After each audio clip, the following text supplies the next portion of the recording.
The round that changed armor warfare. Part 1, October 29th, 1944. Near Metz, France, 1600 hours. The German Panther tank crew never heard the shot coming. There was a flash, a sharp hiss cutting through autumn air. Then something impossible happened.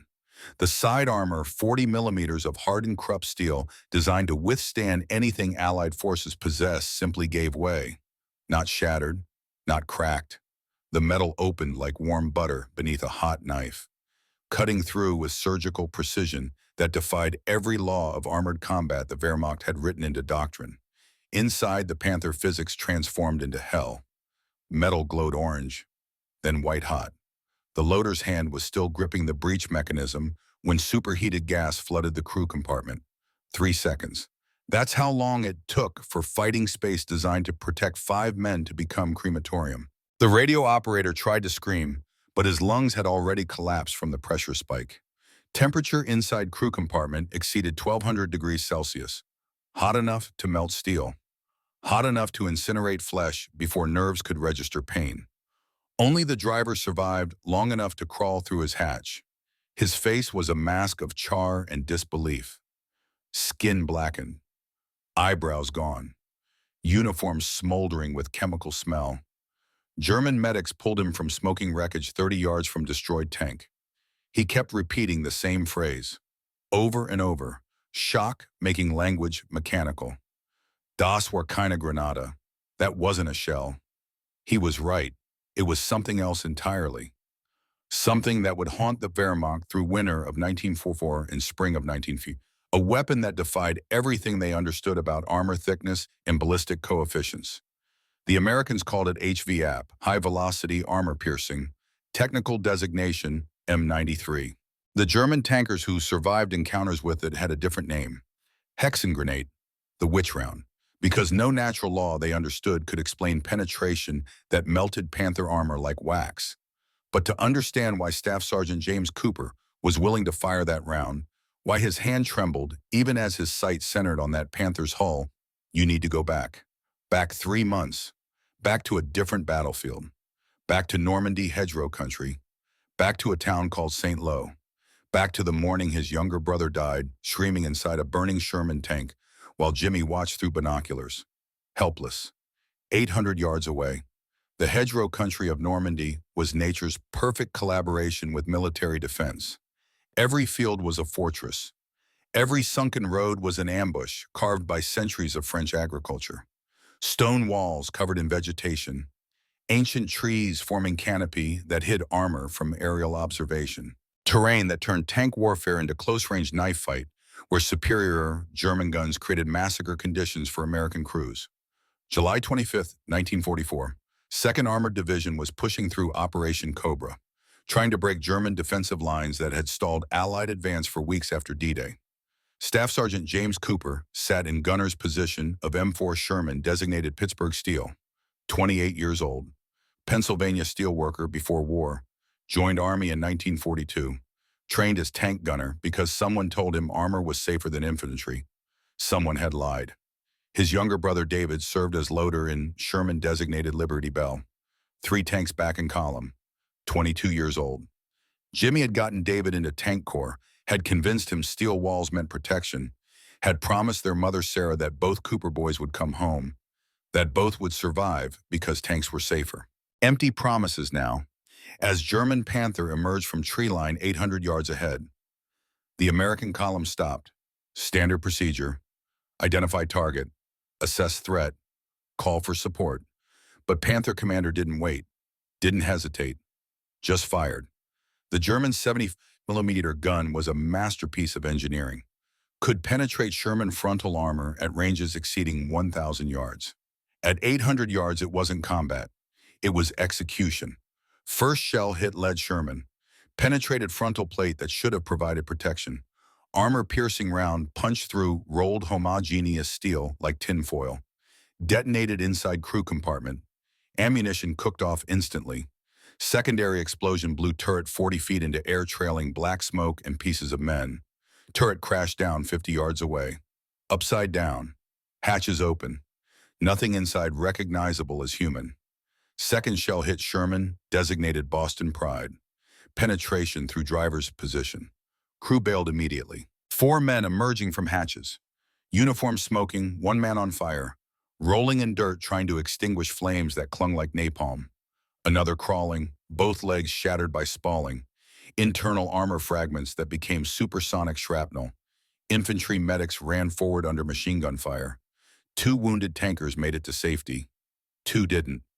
Third shell found Liberty Bell, David's tank. Jimmy watched through his periscope, completely helpless. Tungsten carbide penetrator punched through his brother Sherman like cardboard. The penetration created spalling. Fragments of interior armor breaking loose at hypersonic velocity, becoming shrapnel fired from inside the tank itself. David was loading a 75mm shell when spalling hit him. Took his left arm off at shoulder. Clean separation. Limbs simply gone. Then punctured both lungs. Multiple penetrations. He died in loader's position while Sherman burned from engine fire. Driver and gunner escaped through forward hatches. Tank commander tried to exit through turret. Didn't make it. Body found later, half in, half out.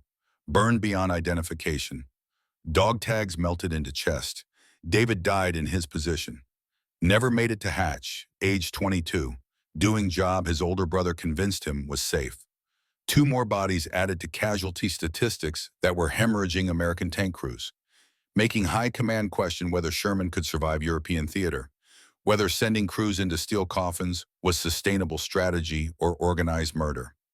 Captain Robert Davidson ordered immediate retreat. Standard doctrine when facing Panther.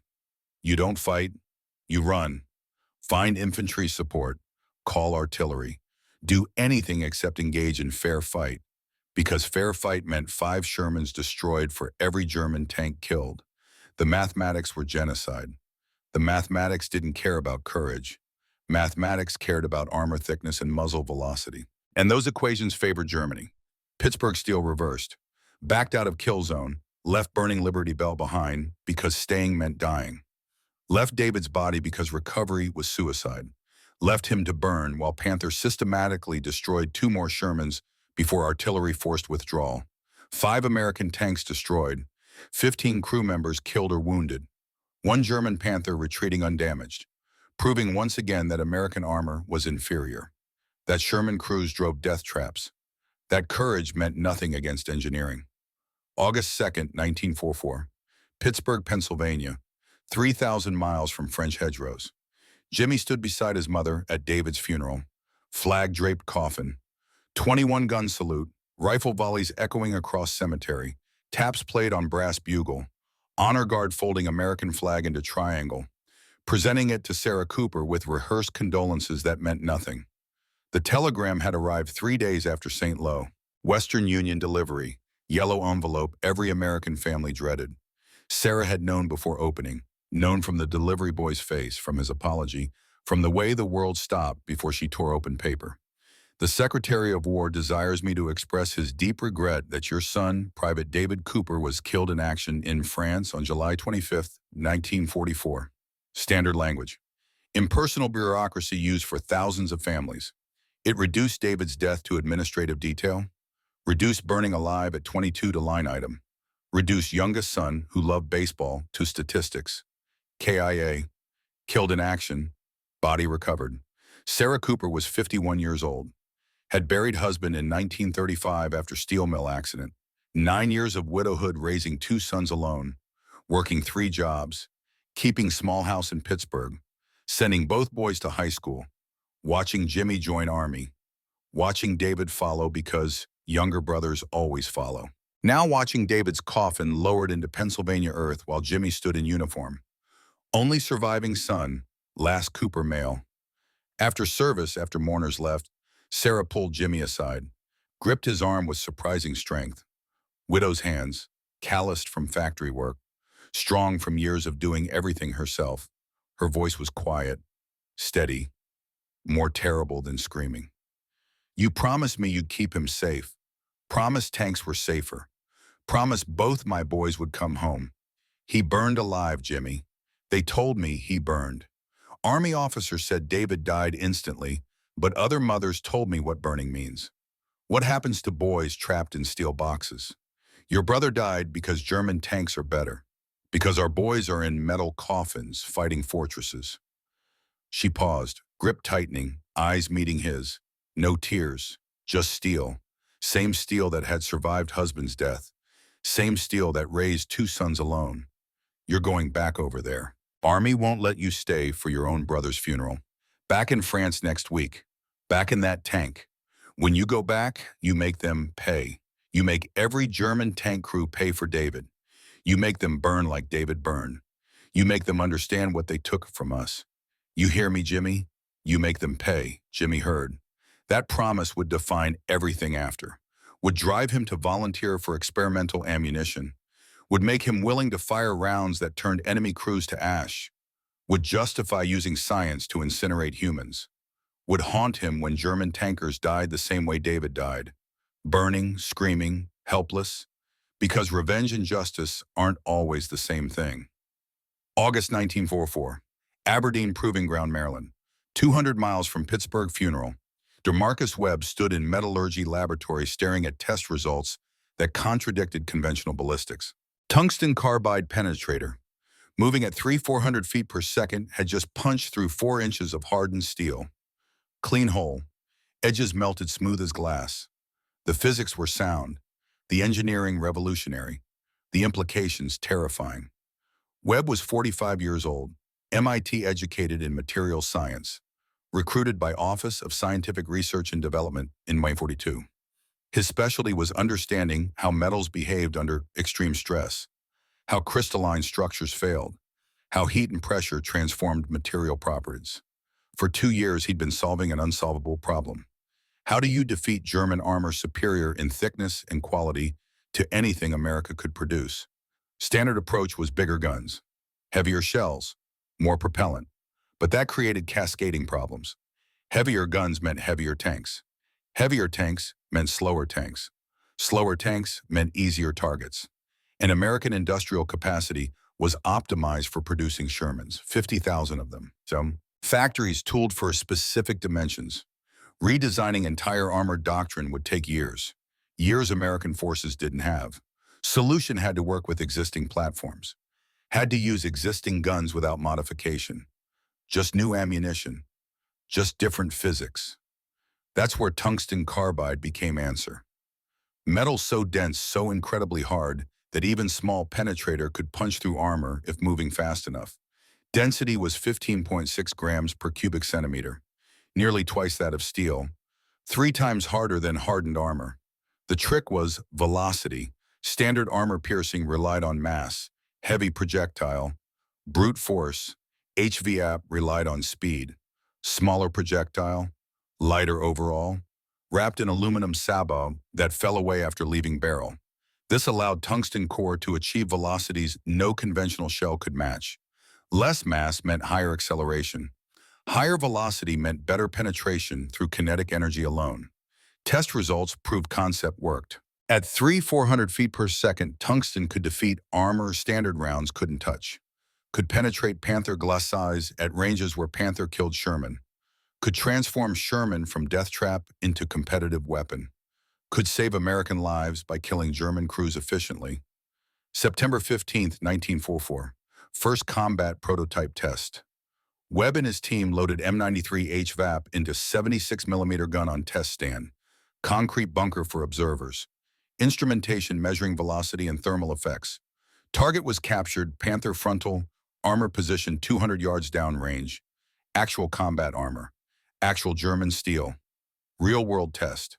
Gun crew loaded carefully. HVAP was precision ammunition. Aluminum sabot had to separate cleanly or accuracy suffered. Tungsten core had to remain stable or penetration failed. Everything had to work perfectly. Webb watched through reinforced glass. Crew made final preparations, checked alignment, verified instruments, gave ready signal, gun fired. Recoil exactly as calculated. Sabot separated correctly. Penetrator flew true. Impact looked perfect through cameras recording at 10,000 frames per second. Penetrator hit dead center. Then target exploded. Not from penetration, from round detonating on contact. Complete failure. The tungsten core had fractured on impact. Metallurgical defect. Microscopic flaw in manufacturing.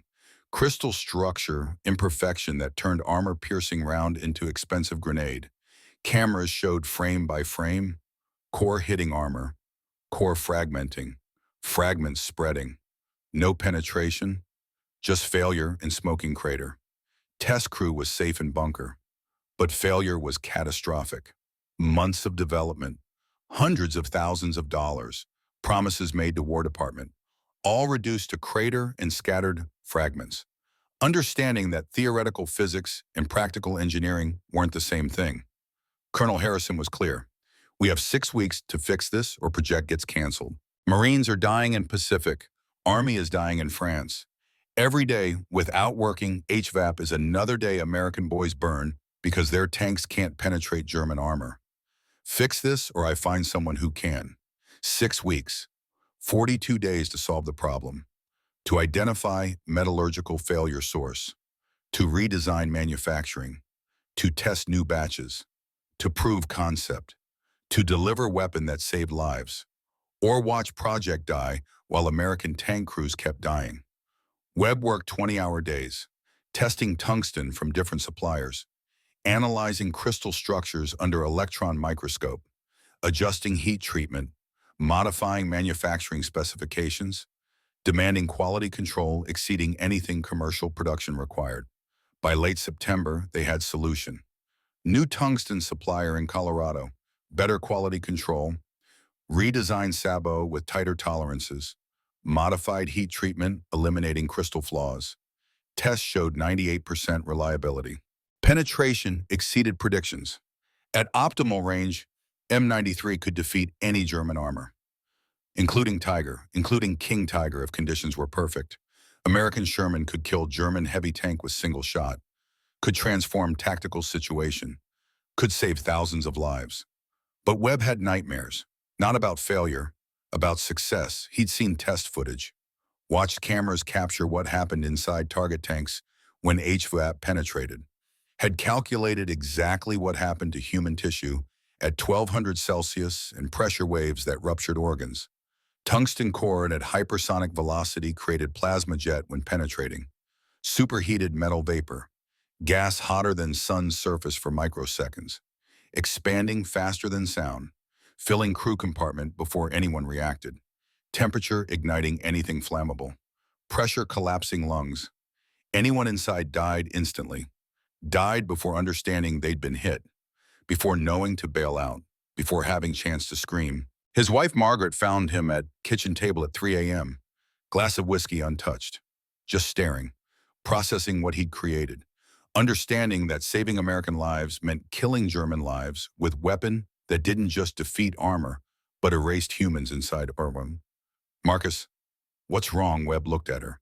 Metallurgist, scientist, man who understood material science, man who'd created weapon killing more efficiently than anything armored warfare had seen. I created something terrible, something that doesn't just kill, it incinerates, it erases people. German crews won't know what hit them, won't have time to bail out, won't understand they're dying. They'll just cease to exist between heartbeats. One moment alive, next moment ash. No transition, no fighting chance, just physics ending life. Margaret's response was gentle but firm. Practical. German panzers are killing American boys. Your weapon saves American lives. That's what matters.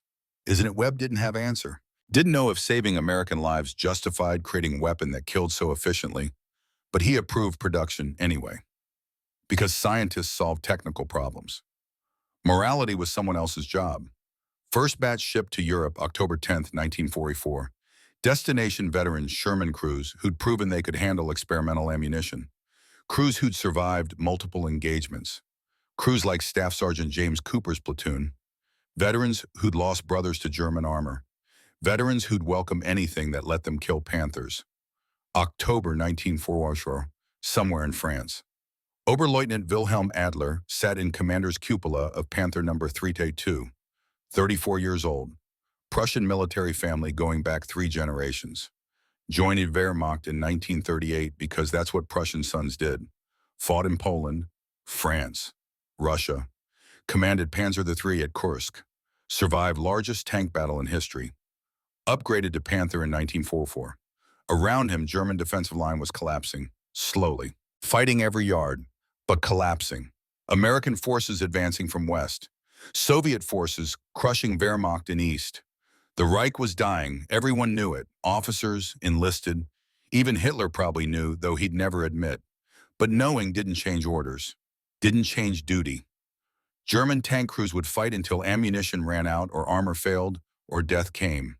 Adler's Panther was invincible. This was article of faith. Proven fact. Mathematical certainty verified by combat. 75mm gun could penetrate any Allied tank. Frontal armor could withstand any Allied gun. German engineering at peak. Superior metallurgy. Superior design. Everything Wehrmacht doctrine promised. American Shermans were jokes. British called them Ronsons. Reference to lighter advertisement. Lights first time every time. Because Shermans burned so reliably when penetrated. Ammunition and sponsons. Gasoline engine. Thin armor. Perfect combination for catastrophic fires. Adler had personally destroyed 11 Shermans since June. Never needed more than 2 shots. Usually 1. Panther's gun could penetrate Sherman at ranges where Sherman couldn't scratch Panther's glacis. This created interesting dynamic. Adler could sit in position and destroy American tanks at leisure, like shooting gallery. Americans would advance. Adler would fire. Americans would burn or retreat. Repeated until Americans gave up or called artillery. Then Adler relocated, started again. Mechanical, predictable, almost boring in efficiency. He'd written to his wife Anna yesterday, told her about latest engagement, 4 Shermans destroyed, 0 damage to his Panther, crew uninjured, another successful defensive action. The Americans are brave, but bravery doesn't defeat steel. They charge our positions in inferior machines. It's admirable and tragic, like medieval knights charging machine guns. They die heroically, but they still die. And we kill them because our tanks are better. Because German engineering is superior. Anna had written back. Letters took weeks, but they came. She told him about their daughter Elizabeth, 6 years old now, learning to read, asking when Papa would come home, asking why war continued. Questions Anna couldn't answer. Letters reminded Adler that war wasn't abstract, that he fought for family, for daughter needing father, for wife needing husband, for home needing defense. Wehrmacht armor doctrine was built on Panther and Tiger superiority. German tanks would establish defensive positions, force allies to attack, destroy Allied armor at range. This required fewer tanks, but better tanks. Quality over quantity. German crews were better trained, better equipped, more experienced. This should have been enough, but numbers were becoming problem. Germany had produced 6,000 Panthers total. America had produced 50,000 Shermans. Soviet Union had produced tens of thousands of T-34s. Even with 5-to-1 kill ratios, mathematics favored allies. 50,000 divided by 5 equaled 10,000 German tanks destroyed. Germany didn't have 10,000 tanks. Barely had 1,000 operational on Western Front. Adler didn't think about strategic situation. Couldn't afford to. Thought only about tactics, about keeping crew alive, about killing Allied tanks before they killed him, about trusting German engineering, about believing Panther's armor would protect them, about faith that superior steel meant survival, about confidence that American guns couldn't penetrate. That faith was about to shatter. By American science, by tungsten carbide at velocities making armor irrelevant, by desperate innovation transforming inferior guns into superior weapons, by physics that didn't care about German excellence or Krupp steel or Wehrmacht doctrine, by rounds that would kill with efficiency that collapsed morale before armor failed.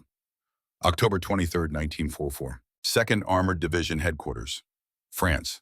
Captain Robert Davidson assembled his platoon of 5 Shermans.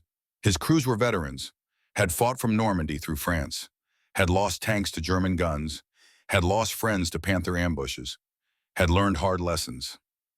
These were survivors. Men who'd learned to respect enemy weapons while maintaining aggressive tactics. Now they were being given something new, something classified, something nobody would explain. Supply sergeant delivered wooden crates stenciled in red. Experimental. Authorized personnel only. Handle with extreme care. Inside were 30 rounds, 6 per tank. Each looked different from standard ammunition. Smaller diameter, lighter weight. Strange two-piece construction with aluminum sabot wrapped around darker, denser core that absorbed light. Ordnance officer's briefing was minimal. Cryptic, almost deliberately vague. This is M93 HVAP, high-velocity armor piercing. Experimental ammunition, extremely expensive. Each round costs more than you make in a month. Extremely limited supply. Use only against heavy armor. Panthers, tigers, king tigers if you encounter them. Nothing else. Do not waste these on anything standard AP can handle. Make every shot count. Questions. Jimmy Cooper raised his hand. Training. Curiosity. Need to understand. Sir, what do they do? How are they different? Ordnance officer's smile was strange. Uncomfortable. Like man who knew something he wished he didn't. Like man who'd seen test footage. They work, Sergeant. That's all you need to know. Fire them same way you fire standard AP. Aim center mass. Let physics handle the rest. And Cooper, when you hit Panther with this round, don't be surprised by what you see. It's supposed to look like that. Just understand enemy crew won't survive. Won't bail out. Won't have chance to surrender. Round kills everyone inside instantly. Completely. That's what it's designed to do. October 28, 1944. Night before Met's engagement. Jimmy sat in Pittsburgh Steel cleaning the 76mm gun. Checking mechanisms. Preparing for battle. Intelligence said would come tomorrow. Second Armored would push toward Metz. German forces defending. Reports indicated Panthers. Maybe Tigers. Standard nightmare for Sherman crews. Davidson had authorized using HVAP if they encountered heavy armor. Made it clear. These rounds were last resort. Final option. Weapon for when standard ammunition wouldn't work. When crew survival depended on killing enemy tank with single shot. Jimmy had loaded one HVAP into ready rack. Kept it separate from standard ammunition. Special round for special purpose. He held it in dim light. Studied it. The tungsten core was visible through sabot. Dark metal that seemed denser than anything natural. Heavy beyond what size suggested. Compact mass that would penetrate through velocity and density rather than explosive force. He thought about David, about burning Sherman at St. Lo, about brother dying in Loader's position, about promise at funeral, about mother's voice demanding revenge, demanding German crews pay for killing American boys. This round represented something. Hope, maybe. Equalizer. Chance to kill Panthers the way Panthers killed Shermans. Quickly, decisively, without mercy. He loaded HVAP into breech. Closed mechanism. Rested hand on firing control. Tomorrow he'd find out if American science could defeat German steel. Tomorrow physics would answer questions blood had been asking since Normandy. Tomorrow tungsten carbide would prove whether metallurgy could transform inferior tank into weapon-killing superior armor. Tomorrow revenge would have face, would have target, would have tungsten core traveling at 300-400 feet per second. Tomorrow German tankers would learn what American tankers already knew. That steel doesn't protect. That armor is illusion. That death comes from unexpected directions at impossible speeds. That war transforms physics into weapon. That science makes killing efficient. Tomorrow, at Metz, where impossible would become real, where witch round would prove magic was just physics nobody understood yet. WWII Part 2, Theodani WWII Fornizien to Toyan 57, orchestrated narrative structure for cinematic war story continuation. User wants me to write Part 2 following the outline provided earlier. Let me review the key elements for Part 2. Part 2, the witch round 4004, 300 words. Key sections. 1. Metz, the impossible kill. IR 25, Cedro. Hook number 6, first shot. The kill detailed description, German investigation. The unknown weapon. 30-0. Twist number 2, American moral conflict. German perspective. Hook number 7, refusal to advance. 3, Battle of the Bulge. Desperate testing. 036, 0. Set up Ardennes offensive. Twist number 3, Jimmy's failure wastes 2 HVAP rounds. Climax number 2, Bastogne. Defense 4. Adler's hunt. The predator becomes prey, or 40, 0. Hook on my 8, deliberate engagement. The ambush. Twist number 4, unexpected mercy. Jimmy spares fleeing German crew. Important requirements. No dashes/hyphens in the text. 4,000 words target. Cinematic prose optimized for TTS. Limited dialogue with emotional impact. Target audience, U.S. males, 60 plus. Visual storytelling and emotional intensity. Rhythmic pacing. Let me write part 2 now. The round that changed armored warfare.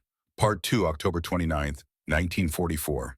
1,400 hours, 3 kilometers east of Metz. 2nd Armored Division encountered German defensive position blocking approach to city. 3 Panthers positioned on ridge overlooking narrow road. Perfect ambush setup. German tank commanders were confident. They had elevation advantage, superior range, better armor, standard tactical superiority that should have meant easy American kills. Should have meant 3 more Shermans burning while Panthers retreated unscathed. Captain Davidson's platoon stopped at Forest Edge. Assess its situation through binoculars. Standard doctrine said call artillery. Wait for air support. Anything except engage Panthers directly at disadvantageous range. But artillery was supporting different sector 15 miles north. Air support was grounded by weather moving in from Atlantic. Low clouds, poor visibility. Infantry needed armor support to advance across open ground, or German machine guns would cut them down. The Shermans had to engage, had to somehow neutralize 3 Panthers or watch American foot soldiers die in fields. Davidson gave orders over radio. Tactical frequency, all units engage. Target Panther on left first. Concentrated fire. Cooper, your primary shooter. Use the special round. Jimmy Cooper's hands were steady as he rotated turret left. Tracked lead Panther in gunner's sight. Crosshairs centering on hull. Range 800 yards. Perfect distance for German gun to penetrate Sherman armor like paper. But also distance where Sherman's standard 76mm had minimal effectiveness against Panther's sloped frontal armor. Engagement at this range was usually suicide. Usually meant watching your shot bounce off while German return fire killed you. He checked ammunition. HV8 round loaded, ready. Tungsten carbide wrapped in aluminum sabot.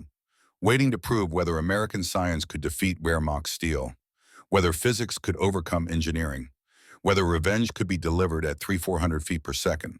On target. Davidson's voice was calm, professional, commander who'd learned to control fear. Fire when ready. Jimmy's finger tightened on trigger. He thought about David, about burning Sherman at St. Lo, about brother dying in Loader's position, about promise made at funeral, about mother's voice demanding payment, about tungsten carbide moving faster than anything German armor was designed to stop. He fired. The recoil felt different, sharper than standard ammunition. The report was louder, distinctive crack that echoed across valley. Through periscope, Jimmy watched sabots separate from tungsten core mid-flight, watched dark streak cross distance in fraction of second that human eye could barely register. Watched impact. The Panther stopped. Simply stopped. Like someone had cut power to engine. No explosion, no dramatic ammunition detonation, no turret blowing off, just immediate cessation of all movement. Engine noise died. Treads stopped rotating. Everything became still. For 3 seconds, nothing else happened. German crew didn't bail out, didn't attempt escape, didn't radio for help.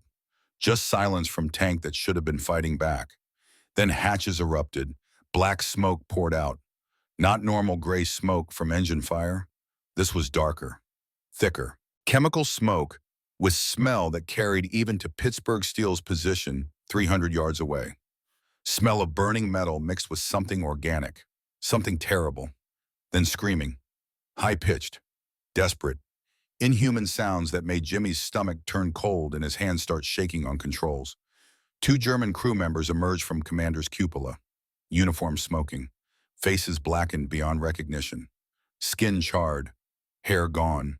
They collapsed on Panther's deck, thrashing, trying to extinguish flames that weren't visible but were consuming them from inside. from superheated gas that had filled crew compartment, from thermal flash that had burned lungs, from pressure spike that had ruptured organs. German infantry medics ran toward tank from defensive positions 50 yards behind ridge, stopped halfway, couldn't approach closer because heat radiating from Panther's hull was too intense.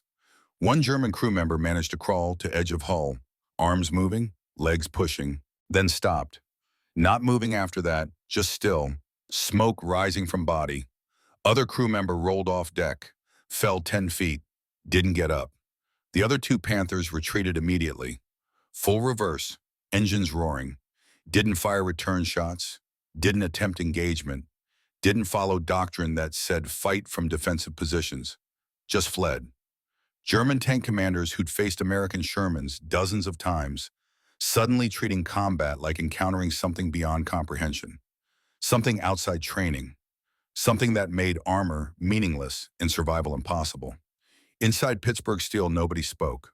Loader stood frozen with neck shell in hands. Driver sat motionless at controls. Davidson stared through commander's periscope. Jimmy sat looking through gunner's sight at Panther that should have killed them, should have penetrated their Sherman first, should have won engagement according to every tactical calculation, but instead sat smoking, crew dead or dying. Destroyed by single shot from inferior tank using superior ammunition. Davidson's voice broke silence, professional tone returning. Commander processing what he'd witnessed. Good shot, Cooper. Textbook. Target destroyed, all units moving up to secure position. But it wasn't textbook. Textbook kills looked different. Artillery strikes that destroyed tanks with explosions. Armor-piercing rounds that penetrated and detonated ammunition. Quick crew deaths from shrapnel and fire. This looked like murder. Looked like weapon that didn't just defeat armor, but erased humans inside. Made them scream before killing them. Made them suffer in ways that violated unspoken rules about how soldiers died. Jimmy had wanted revenge, had wanted Germans to pay for David. Now seeing payment delivered, he felt sick. Felt like something had broken inside him, along with something breaking inside that Panther. He'd killed before, had destroyed German tanks with standard ammunition, had watched crews bail out and surrender or die fighting. But this was different. This wasn't combat. This was science transforming humans into ash and memory. This was physics ending lives before those lives understood they were ending. He thought about Mother's voice. Make them pay. Make them burn. Make them understand what they took from us. Payment delivered. Germans burning, understanding nothing except pain in final 3 seconds. Was this what she wanted? Was this what revenge looked like? Screaming men with blackened faces crawling across tank deck. Medics afraid to approach because heat made rescue impossible. Enemy soldiers dying not from courage versus courage, but from metallurgy versus flesh. October 30th, 1944. Day after Metz engagement. American engineers examined destroyed Panther. Process took 6 hours, cutting through armor, removing hatches, accessing interior that had become oven. They found perfectly round hole inside armor. 40 millimeters of Krupp steel penetrated like paper. Edges were melted smooth like glass. Interior of tank was nightmare. Metal surfaces showed heat damage. Gauges melted. Rubber components vaporized. Seats charred. And bodies. German crew had died from combination of pressure trauma and thermal flash. Medical officer's report was clinical. Detached. Lungs collapsed from pressure spike. Internal organs ruptured. Third-degree burns covering 100% of body surface. Death would have been quick. Seconds rather than minutes. But quick didn't mean painless. Quick meant dying before understanding you were dying, before comprehending what hit you, before having chance to pray or think of family or do anything except cease existing. Jimmy attended examination. Wanted to see what HVAP round actually did. Wanted to understand weapon he had fired. Needed to know whether this was justice or just killing. What he saw made him vomit behind tank. Not from weak stomach. From understanding. This round killed the way David had died. Burning, sudden, complete. He'd become what he hated. Had used German methodology against Germans. Had reduced enemy crew to ash using American science. That night he wrote letter to mother. Didn't mail it. Just wrote because words needed to exist outside his head. Mom, I killed Germans today. Killed them the way they killed David. Made them burn. Made them scream. You told me to make them pay. I did. Payment looks different than I thought. Looks like boys my age dying in metal coffin because science on my side was better than science on their side. I don't feel good about this. I feel sick. Feel like I became thing I was fighting. Don't know how to feel in anything else. Don't know if this is what you wanted. Don't know if revenge is supposed to feel hollow. He burned letter in trash barrel outside headquarters tent. Couldn't send it. Mother wanted revenge. He delivered. Couldn't tell her revenge felt like losing part of himself. Couldn't explain that killing efficiently didn't feel like victory. Felt like crossing line that couldn't be uncrossed. November 2nd, 1944. Wilhelm Adler received report from Tank Battalion headquarters. 3 Panthers lost to unknown American weapon near Metz. Crews killed instantly. No survivors able to describe what happened. Just destroyed tanks and dead men. Bodies burned beyond recognition. Dog tags melted. Identification through dental records and location in crew compartment. German technical intelligence officers were investigating. Initial theories ranged from new artillery round to some kind of incendiary weapon. Americans might have developed white phosphorus shell that somehow penetrated armor. Might have chemical weapon. Might have something that violated Geneva Convention. Speculation was wild because facts didn't make sense. Adler read casualty reports, names of crews killed. He'd known 2 commanders. Good men, experienced tank veterans, survivors of Russia and France, killed by single shots from American Shermans that shouldn't have penetrated Panther armor at reported ranges. Something was wrong. Something had changed. Something Americans were using that Wehrmacht doctrine didn't account for. Wehrmacht Technical Intelligence Waffenamt dispatched investigative team to Metz. They examined destroyed Panthers, found penetration characteristics that defied explanation. Holes too clean, too precise. Temperature estimates suggested impact zone reached 1200 Celsius. But how American 76mm guns couldn't generate that energy, not with standard ammunition. This had to be something new, something experimental, something Americans were deploying without announcement. Technical team collected samples, analyzed metal fragments, found traces of tungsten carbide at penetration site. Tungsten, material Germany used for machine tools and armor-piercing ammunition. But tungsten at velocities that made no sense, moving faster than any gun should propel projectile, creating temperatures that shouldn't be possible. Someone in America had solved problem Wehrmacht scientists hadn't solved. Someone had made small-caliber gun defeat heavy armor through physics alone. Report went up chain of command. Reached tank battalion commanders within days. Adler read assessment with growing unease. Americans possess unknown armor-defeating weapon. Penetration characteristics suggest extremely high-velocity projectile, possibly tungsten-based. Conventional tactics ineffective against this ammunition. Recommend immediate tactical reassessment in armor reinforcement programs. But there was no time for reassessment. No resources for reinforcement. War was accelerating. Allies advancing. Wehrmacht retreating. Every day counted. Every hour mattered. German tank crews would have to fight with armor they had, with tactics they knew, with faith that steel would protect them. Faith that was eroding with every report of impossible American penetrations. November 5th, 1944. Adler's Tank Battalion received orders to establish defensive position near Nancy. Standard mission: block American advance, destroy Sherman tanks, maintain line until infantry could reinforce. Simple on paper, deadly in execution. But when Adler briefed his crews about mission, reaction was different than expected. Hesitation, fear, questions about the new American round that didn't officially exist but everyone had heard about. Unteroffizier Schmidt, commander of Panther 334, spoke up during briefing. Young, 26 years old, veteran of Eastern Front. Oberleutnant, what if Americans have more of these rounds? What if they can penetrate us anywhere? Any range? Our armor means nothing. If they have weapons that bypass thickness, how do we fight weapon we can't defend against? Other commanders nodded. Agreement spreading through briefing tent. Confidence cracking. Faith eroding. Adler tried reassurance. Tried leadership. Tried logic. German steel is superior. Panther armor is designed to defeat any Allied weapon. These mysterious kills were flukes, tactical errors, weak points hit by chance rather than design. We maintain discipline. We maintain defensive posture. We fight as trained.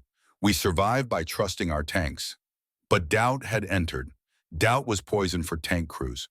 Confidence came from trusting armor, from believing steel would protect. Once crews started questioning whether armor worked, combat effectiveness collapsed. Soldiers who thought they might die regardless of tactics stopped following tactics, started taking desperate actions, started breaking under pressure that should have been manageable. Adler needed answers, needed to understand what Americans had deployed, needed to restore his crew's faith in German armor superiority. He made decision. He'd hunt for these mystery rounds, engage American Shermans directly, observe their weapons, maybe capture one of these special rounds intact for technical analysis. Risky, but necessary, because uncertainty was killing his battalion faster than American shells, because fear was more dangerous than enemy weapons, because commanders led by example, and example meant taking risks subordinates feared. December 16, 1944, Germany launched Operation Wacht am Rhein, the Ardennes Offensive.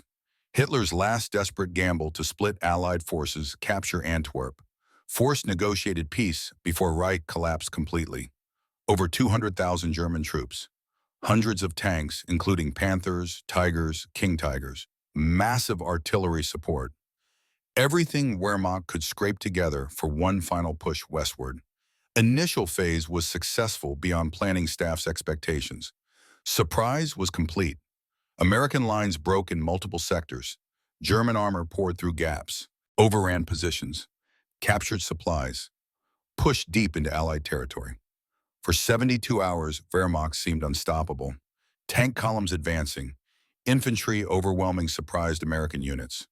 Everything going according to plan, momentum building, victory seeming possible. But supplies were problem. Fuel was critically limited, ammunition was scarce, and American resistance was stiffening as reinforcements arrived. Initial surprise was wearing off. Allied commanders were responding, defensive positions hardening. The offensive was slowing, stalling, running out of resources before running out of enemies. 2nd Armored Division was repositioned to blunt German advance. Emergency orders. Move north immediately. Establish defensive line. Hold at all costs. Jimmy Cooper's platoon received orders to hold crossroads near Bastogne. Critical position. If Germans captured crossroads, they could push supplies forward, could maintain momentum, could possibly succeed. If Americans held German offensive, would stall from logistics failure before tactical failure. Resupply convoy brought ammunition during the night of December 19th. Among supplies were 60 HVAP rounds. First resupply of experimental ammunition since Metz. Captain Davidson distributed them carefully, precisely. 10 rounds per tank for 6 tanks in defensive position, with explicit orders that came from division command. Only against heavy armor, only killing shots. We don't waste these. Every round has to count because we might not get more.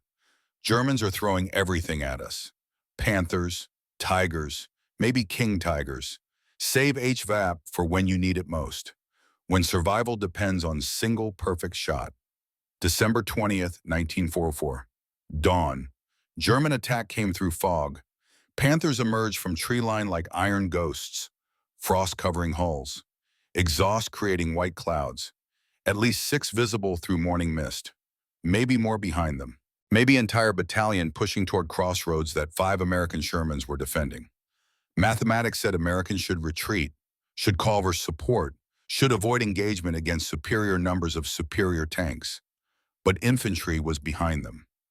Wounded being evacuated through crossroads. Supply trucks moving ammunition forward. Field hospital treating casualties. If Shermans retreated, everything behind them became target.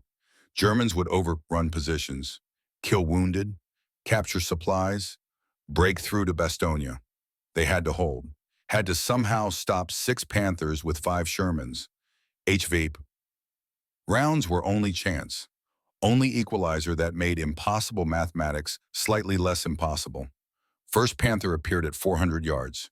emerging from fog like nightmare becoming real.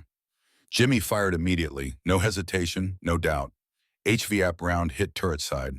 Panther stopped, began smoking. Kill confirmed.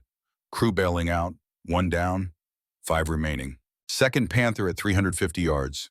Closer, more dangerous. Pittsburgh Steel's loader chambered another HVAP round. Smooth practice motion. Jimmy aimed, fired, miss. The round went high, over target, hit nothing, disappeared into fog. Wasted. $100 of tungsten carbide gone. One future kill lost. Panic set in, hands shaking. Third Panther was closing. 200 yards, point-blank range where Panther could penetrate Sherman easily, where German gunnery advantage meant certain kill. Jimmy fired third HVAP round. Another miss. Hit ground in front of Panther. Exploded harmlessly. Created crater but didn't stop tank. Another waste. Another future around American life potentially lost because he'd panicked. Because fear had overridden training. Because pressure had broken discipline. His loader chambered fourth HVAP round. Movement automatic. Professional despite chaos. Despite German shells hitting around Pittsburgh Steel. Despite reality that they were outnumbered and outgunned, and only special ammunition was keeping them alive. Jimmy tried to steady breathing. Center mass, like training, like Mets. Ignore everything except sight picture. Crosshairs on target, finger on trigger. He fired, hit. Panther stopped. Turret hatch blew open. Black smoke. Kill confirmed. But 2 HVAP rounds wasted meant 2 Panthers that could have been killed weren't. Meant American infantry might die later because Jimmy had panicked. Might die because he'd let fear override training. Because even perfect weapon in imperfect hands was still limited by human error. Battle continued through day. German Panthers kept attacking. American Shermans kept defending. Trading shots, taking casualties, holding position because orders said hold, and soldiers followed orders even when orders meant probable death. By nightfall, Germans had lost 9 Panthers to HVAP rounds. Americans had lost 2 Shermans to conventional fire. 3 crew members killed, 7 wounded. The crossroads held. Infantry evacuated successfully. Supply line maintained. But cost was high. Jimmy sat in Pittsburgh Steel that night counting rounds. They'd started with 10 HVAP, expended 8. 2 hits wasted on misses. 6 hits produced kills. 75% kill ratio. Should have been 100%. His failure might cost American lives later when they faced Panthers without adequate HVAP ammunition because he'd panicked and wasted shots that couldn't be replaced. Captain Davidson climbed into tank. Sat beside Jimmy in dim interior, lit only by red combat lights. Didn't speak for a long time. Just presence. Commander sharing space with gunner. Finally quiet words. Understanding without judgment. You saved lives today, Cooper. Killed 6 Panthers. Maybe 7 if we count Henderson's claimed kill. You did good. Better than good. You held this position. Made sure wounded got out alive. Made sure supplies kept moving. Don't focus on 2 misses. Focus on 6 hits. That's what matters in war. Results matter. Intentions don't. Fear doesn't. Just results. I wasted 2 rounds, sir. Missed twice because I panicked. Froze. Let fear override training. Everyone panics. Everyone makes mistakes. You still killed 6 German tanks. Still held this position against superior numbers. Still made sure Americans lived who would have died if you'd failed completely. 2 misses don't erase 6 hits. Don't erase fact that you're one of best gunners in battalion. Don't erase fact that I trust you with experimental ammunition because you use it better than anyone else. But Jimmy focused on misses anyway. Focused on understanding that perfect weapon in imperfect hands was still limited by human weakness. That technology didn't eliminate fear. Just changed what you were afraid of. He'd been afraid of dying, now afraid of failing. Afraid of wasting resources. Afraid of letting Americans die because he wasn't good enough to use a weapon that could save them. New fear, different fear, but fear nonetheless. December 22nd, 1944. Wilhelm Adler volunteered for reconnaissance mission. His orders were clear: locate American armor positions near St. Vith. Engage if tactically advantageous. Report American weapons and tactics. Specifically report any encounters with mystery ammunition that had been killing Panthers throughout Ardennes offensive. Any information about special rounds. Any technical data. Anything that would help Waffen-Amt understand what Americans were using. Adler took his Panther plus 2 escorts, 3 German tanks against unknown American strength. Risky but calculated. He needed to observe these special rounds in action, needed to understand how they worked, needed to prove Panther could survive encounter if proper tactics were employed, needed to restore confidence, needed to show his crews that German armor still had value. That steel still protected if used correctly. They found American position quickly. Intelligence was accurate. 3 Shermans holding crossroads 2 kilometers west of Saint-Ville. Perfect setup for observation. Equal numbers, good terrain. Adler had elevation advantage, standard tactical superiority. He'd engage from defensive position, watch American fire patterns, dodge or absorb rounds while observing, then withdraw with data for technical intelligence. Simple plan, professional execution. What could go wrong? Everything. Lead Sherman fired first. Range 1,000 yards. Distance where Adler thought they were safe. Distance where standard Sherman ammunition shouldn't penetrate at all. Should bounce off harmlessly. Should allow Panther to return fire and kill Sherman at leisure. But this wasn't standard ammunition. Adler watched through periscope as dark streak crossed impossible distance in fraction of second. Watched impact on his wingman's Panther. Penetration was instant, was total, catastrophic. Panther 415 simply died. Engine stopped. Treads froze. Everything ceased. Hatches blew open 3 seconds later. Black smoke erupted like volcano. His wingman's crew bailed out screaming. Uniforms burning, faces black with char. One crew member on fire, rolling in December, snow trying to extinguish flames that wouldn't go out. Another crew member crawling, both legs not working, dragging himself away from tank that had become crematorium. Adler ordered full retreat, immediate, maximum speed. His second wingman in Panther 421 began reversing. Engine roaring, treads throwing snow. Second Sherman fired. Another hit, another dead tank. Crew didn't even try to bail out, just stopped. Everything stopped. 2 shots, 2 kills. From range where German doctrine said they were invulnerable, where Panther armor should have been impenetrable, where physics said American guns couldn't generate enough energy. Adler fled, full reverse, maximum speed, weaving through forest, expecting any moment to feel that terrible impact, to experience penetration that turned crew compartment into furnace, to die like his wingman had died, quickly, horribly, without dignity or chance to fight back, without opportunity to use superior gun or superior armor or superior training, just death from weapon that made everything irrelevant. But Americans didn't fire. Let him run. Let him escape to tell others. That was more terrifying than killing him would have been. They deliberately let him live, let him spread fear, let him tell other German crews that Panther armor meant nothing against this weapon. That range meant nothing. That tactics meant nothing. That physics itself had turned against them. Terror as weapon, psychological warfare through mercy, killing 2 to break 1 survivor's mind. December 23, 1944. Different sector. Jimmy Cooper's Sherman encountered Lone Panther retreating through forest. Solo tank, moving fast. Tactical withdrawal or rote retreat, impossible to determine. Perfect shot, range 200 yards. Panther's side armor exposed. Vulnerable position. HVAP round loaded, ready. Jimmy centered crosshairs. Perfect sight picture. Finger on trigger. 1 shot and Panther dies. Crew dies. Revenge for David continues. Payment keeps accumulating. But something stopped him. German crew was bailing out before Pittsburgh Steel could fire. Abandoning tank without being engaged.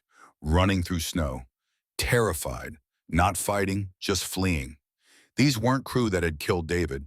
These were boys his age wearing different uniforms. Boys who'd seen what HVAP did to their friends.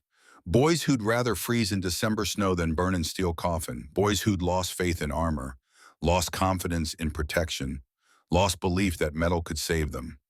Jimmy watched them run, kept Panther in his sights but didn't fire. Let them escape. Let them live. Let them carry terror back to German lines. Captain Davidson didn't order him to shoot, didn't question decision, just marked it in log. Standard notation without judgment. Panther abandoned. Crew fled before engagement. Vehicle considered destroyed through abandonment. No ammunition expended. That night, Jimmy thought about faces he'd seen through magnification. Young faces, scared faces, human faces. Not monsters, not machines. Just soldiers who'd lost faith in their armor, who'd rather risk capture than trust steel that melted under American rounds. He'd given them mercy David never received. Didn't know if that made him better person or just weak. Didn't know if revenge required killing everyone or just enough. Didn't have answers. Just had questions that kept him awake in frozen December darkness while war continued around him. Viet Tiep Part 3. Theodani Voidodai Fornhunzan. 2.02 Orchestrated Historical Narrative Part 3. Cinematic Prose and Audio Optimization. User wants Part 3 of the round that changed armored warfare, following the outline provided earlier. This should be about 4,000 words covering Rhine crossing and King Tiger engagement. Adler's final stand. The meeting between Jimmy and Adler. Post-war reconciliation. Modern legacy, key requirements. No dashes in the text. Cinematic prose optimized for text-to-speech. Limited but impactful dialogue. Target audience, male 60-plus Americans. Must include the major twists, climaxes, and hooks from the outline. Let me write Part 3 following the structure. Rhine crossing setup. King Tiger problem. Jimmy versus Adler, final battle. The meeting and shared humanity. Post-war correspondence. Modern legacy. I need to maintain the emotional depth, historical accuracy, and avoid any dashes while keeping the prose flowing naturally for audio narration. The round that changed armored warfare. Part 3, March 1945. Allied forces approached Rhine River. Last major natural barrier before Germany proper. Final geographic defense before Allied armies could pour into German heartland and end war through overwhelming force.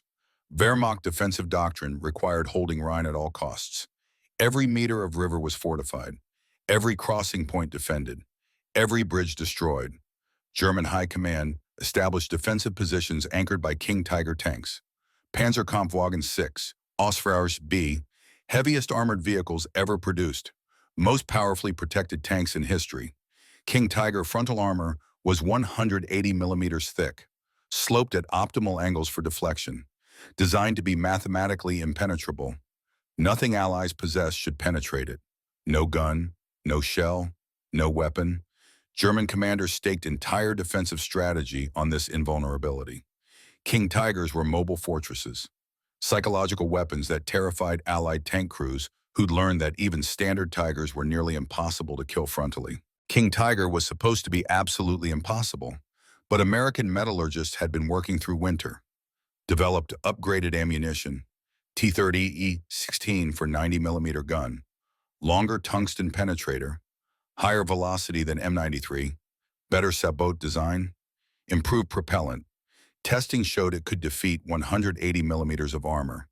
Theory said it worked. Mathematics confirmed penetration. Physics supported predictions. Reality would test theory at Rhine.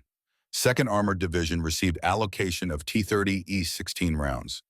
50 rounds total distributed among 17 tanks equipped with 90-millimeter guns, primarily M36 tank destroyers. Each commander received explicit orders from divisional commander.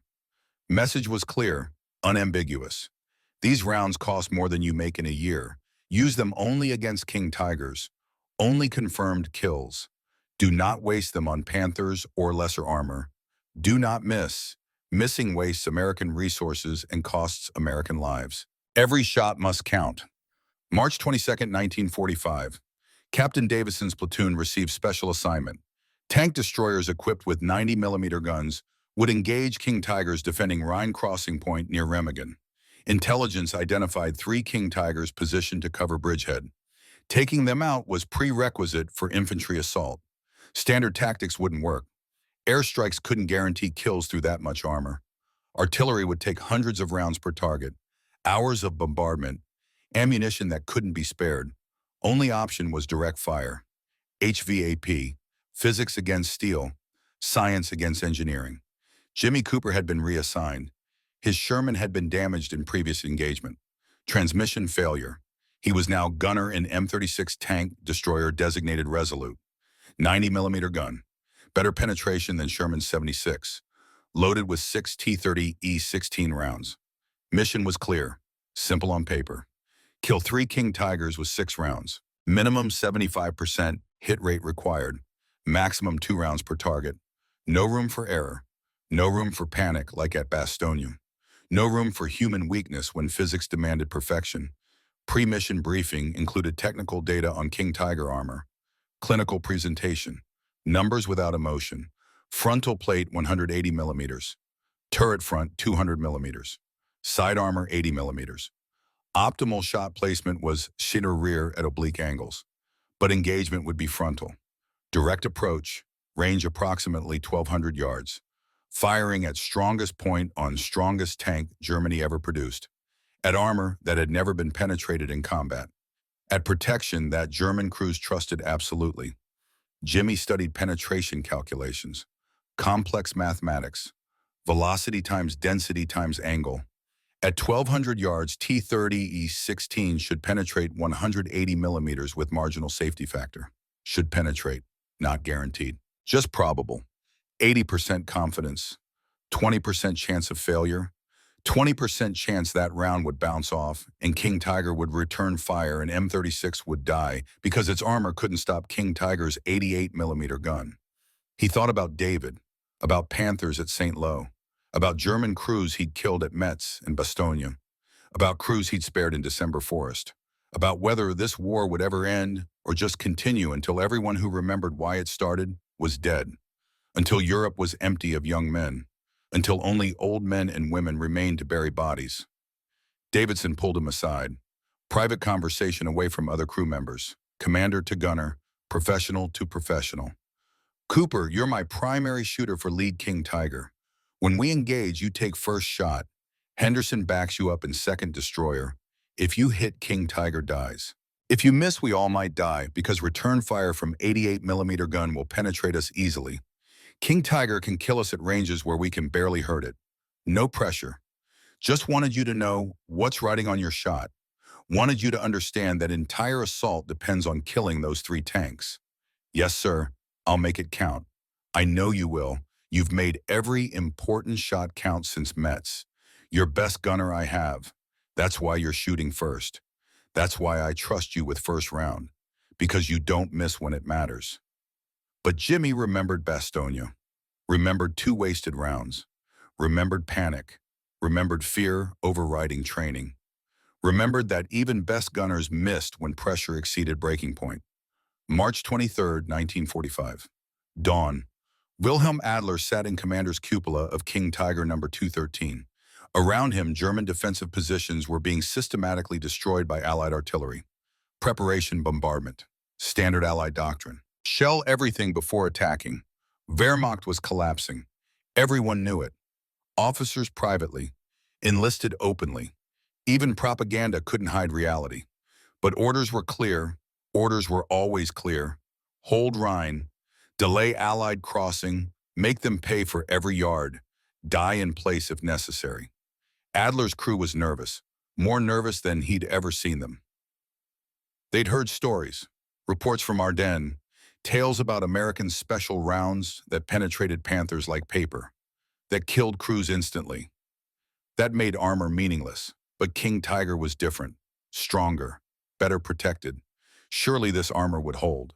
Surely 180 millimeters of Krupp steel would stop American tungsten. Surely German engineering would prove superior at final moment. Surely. Adler had written final letter to his wife Anna the night before, told her he loved her, told her to raise their daughter Elizabeth to remember him, told her that dying to defend homeland was honorable, even when homeland was dying. But he'd also told her about fear, about not trusting armor anymore, about understanding that no matter how thick steel was, American science seemed to penetrate it, about feeling helpless inside tank that was supposed to make him invincible, about knowing that superior weapons meant nothing if enemy had even more superior weapons. He hadn't mailed letter yet, would mail it if he survived, would carry it to grave if he didn't. Either way, words were written. Truth acknowledged. Fear admitted. He wasn't hero from propaganda posters, just man in tank hoping armor was thick enough to keep him alive one more day. One more hour, one more minute, 0815. American tank destroyers appeared at Forest Edge, range 1,200 yards. Extreme distance for engagement. Adler ordered his gunner to fire. King Tiger's 88mm KWK-43 gun was accurate at this range. Should kill American tank destroyer easily. Should penetrate thin armor. Should stop assault before it began.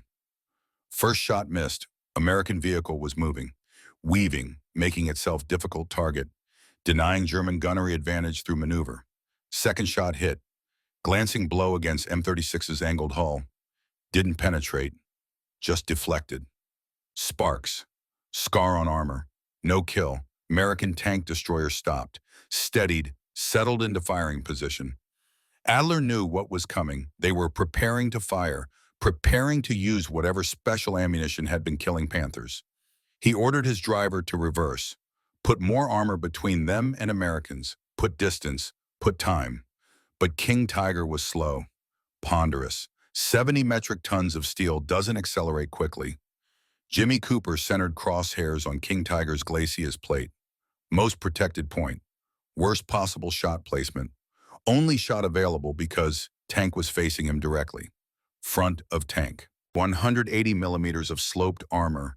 Should be impenetrable. Should deflect any round. Mathematics said penetration was impossible at this angle and range. But T-30E-16 wasn't following old mathematics. Was following new physics. Physics that made impossible merely improbable. He fired. The recoil was massive. 90mm gun kicked harder than anything he'd fired before. Through periscope, Jimmy watched tungsten penetrator cross distance. Watched impact dead center on glacis plate. Watched physics challenge engineering. For heartbeat, nothing happened. German crew inside King Tiger probably thought they'd survived. Probably felt relief that armor had held. Probably started to feel confidence returning. Started to believe German steel was still superior. Then turret hatches blew open. Black smoke erupted, thick, chemical. Flames followed seconds later. Orange, yellow, hot enough to see from 1,200 yards away. Adler's crew bailed out. Commander emerged first. Dropped to ground, crawled away from burning King Tiger. Uniform smoking, face blackened, hair gone, but alive. Gunner and loader followed. Moving quickly, terror driving them, survival instinct overriding training that said fight to last round. Driver didn't emerge. Caught inside when ammunition cooked off. Dead before knowing he was dying. Dead from fire spreading from crew compartment to hull. Dead from physics that had penetrated 180 millimeters of finest steel Germany ever produced. Dead proving that no armor was thick enough. That American science had won arms race.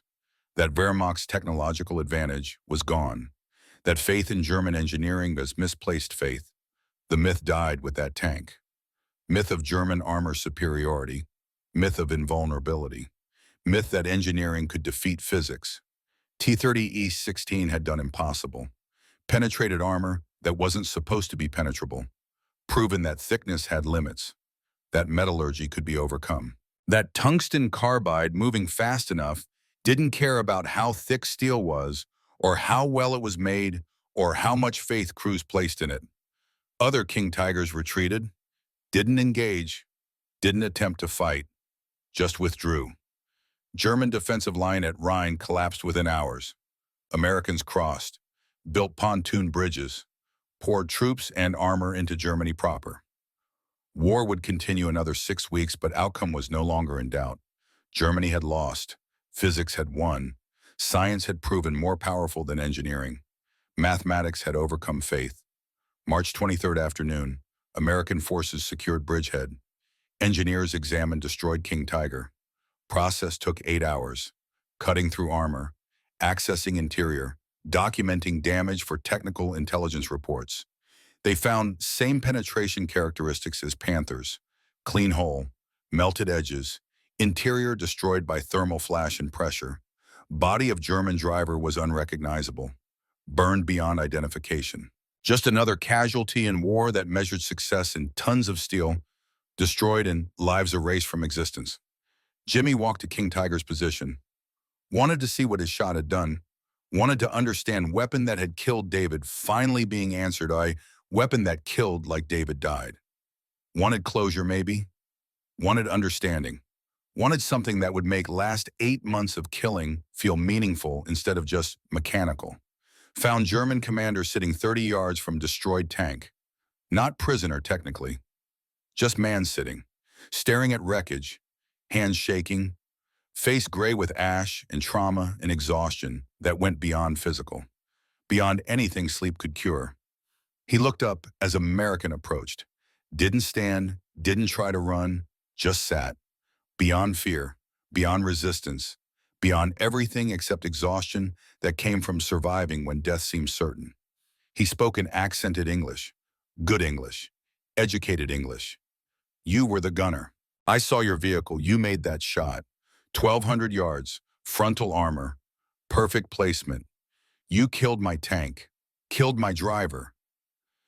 Nearly killed me. Jimmy nodded, didn't know what to say. What do you say to man whose crew you just incinerated? What words exist for a moment like this? What communication bridges gap between killer and survivor? Adler reached into his uniform pocket slowly, carefully, showing American he wasn't reaching for weapon, wasn't threatening, just retrieving something. Pulled out photograph, black and white, worn from handling, creased from being carried in pocket through months of combat. Handed it to Jimmy, my wife Anna, my daughter Elizabeth, 6 years old now. I will not see them again. Your weapon saw to that. I am prisoner now. War is over for me. Germany is dying, Reich is collapsing. But I wanted you to see, wanted you to know that man you nearly killed had family, had life, had future that doesn't exist anymore. Was not just target, not just enemy. Was human with people waiting for him. Jimmy stared at photograph. Woman and small girl, smiling, peaceful, untouched by war, safe in moment frozen by camera before everything changed. He thought about David, about his own family, about mother waiting in Pittsburgh for son who might not come home, about fact that everyone in this war had people waiting, had families, had lives beyond uniforms and tanks and killing. He reached into his own pocket, pulled out photograph he carried, David in uniform, smiling, young, alive in frozen moment before Normandy, before St. Lo, before death. My brother David, 22 years old, killed by Panther tank in July, burned alive because German gun was better than American armor. I've been killing your tanks ever since, killing them the way they killed him, making German crews burn. But burning doesn't feel like justice, just feels like burning, feels like revenge that doesn't satisfy, feels like killing that doesn't bring him back. Adler studied photograph, nodded slowly, understanding passing between enemies, recognition that transcended uniforms and flags and reasons for fighting. We are same. You and I, both killers, both victims, both trapped by steel and science and nations that sent us to kill each other. Your brother, my crew, my wingmen, my friends, all dead because engineers made weapons that work too well, made armor that doesn't protect, made war too efficient at creating corpses, too good at ending lives, too successful at destroying everything except guilt. They sat together, enemy soldiers, American gunner and German tank commander, sharing photographs, sharing grief, sharing understanding that war had made them into things they hadn't wanted to be, killers who were good at killing, survivors who'd watch brothers die, men who'd carry ghosts until ghosts outnumbered living, until memories weighed more than present. MP Patrol arrived to collect prisoners. Standard procedure. Process enemy soldiers. Move them to camps.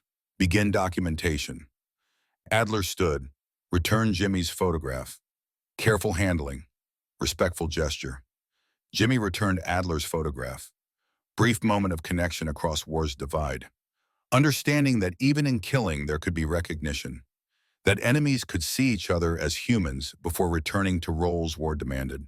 As MPs led Adler away, he called back. Final words. Testament from survivor to killer. Your weapon. The round that penetrates everything.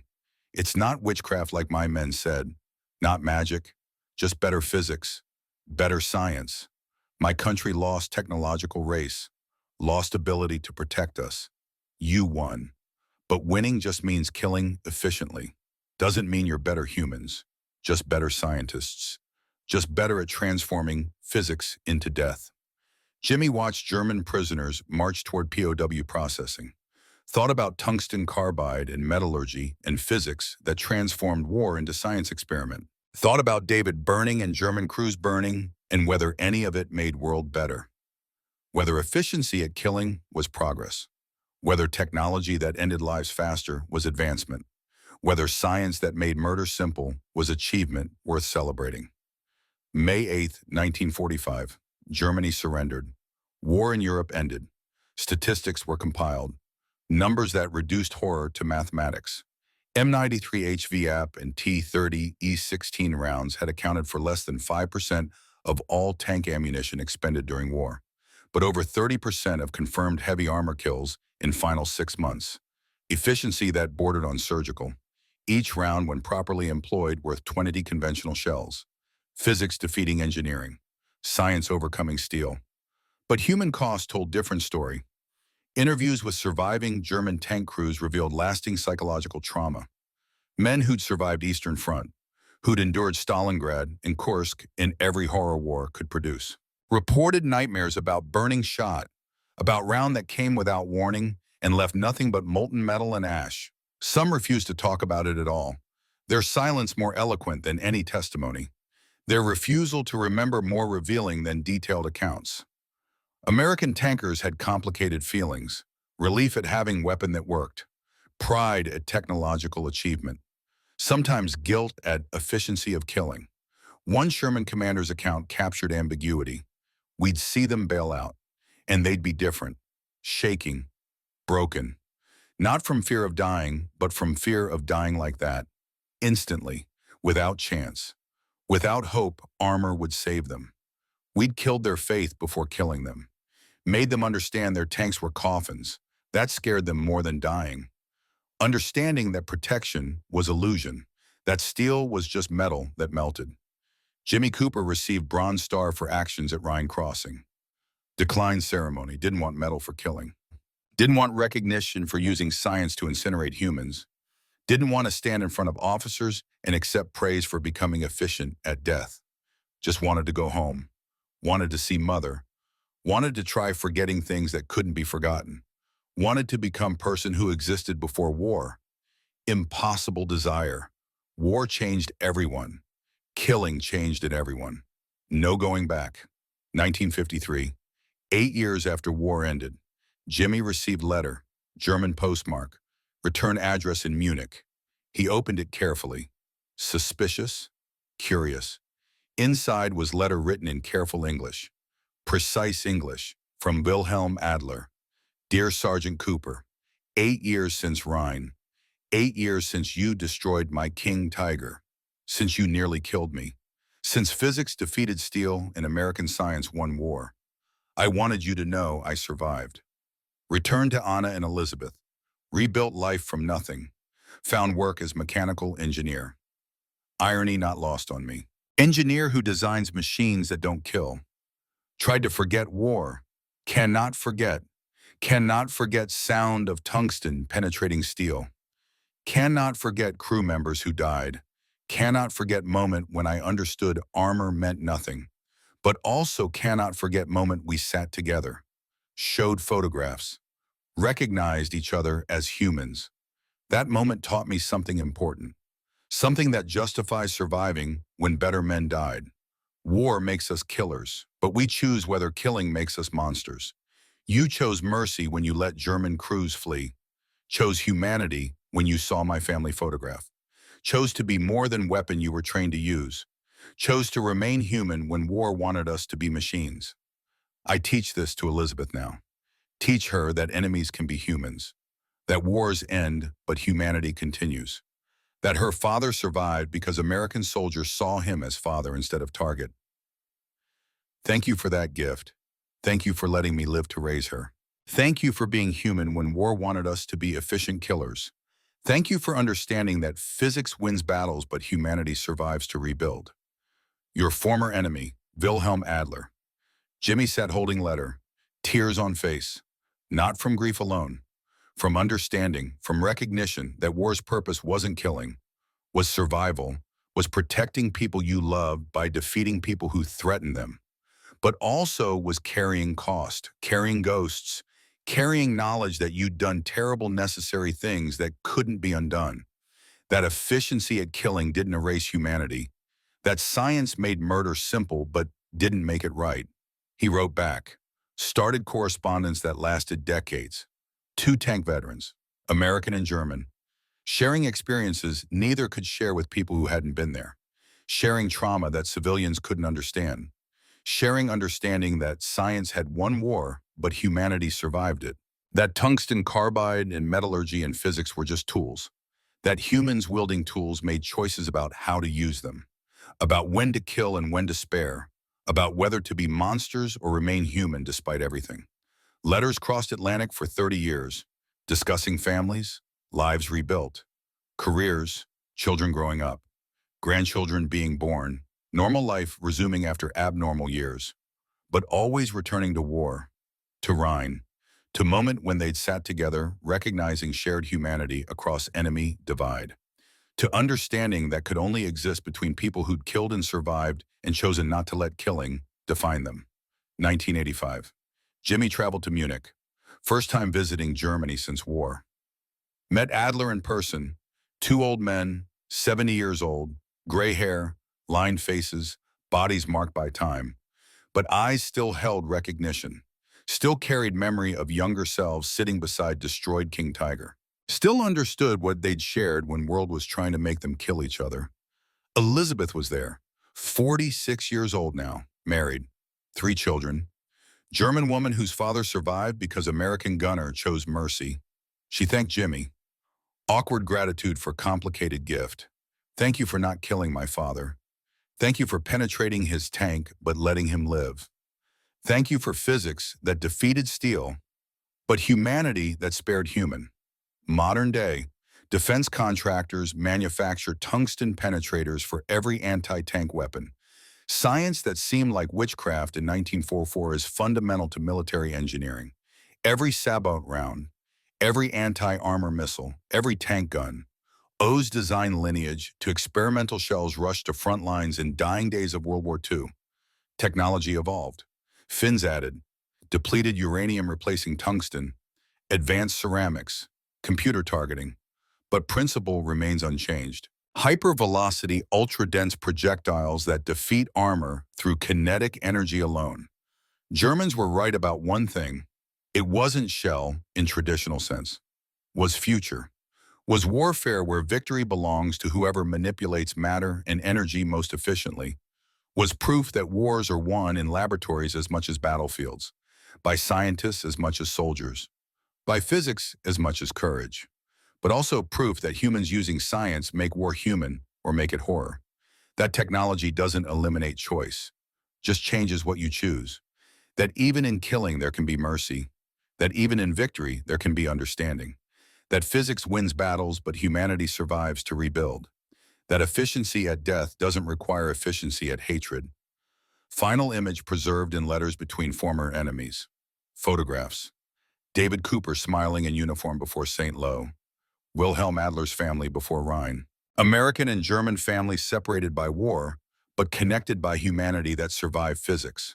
Science created weapons that killed with unprecedented efficiency. Humans chose whether killing meant genocide or meant protecting those photographs. Those families, those futures that continued after tungsten stopped flying and steel stopped burning.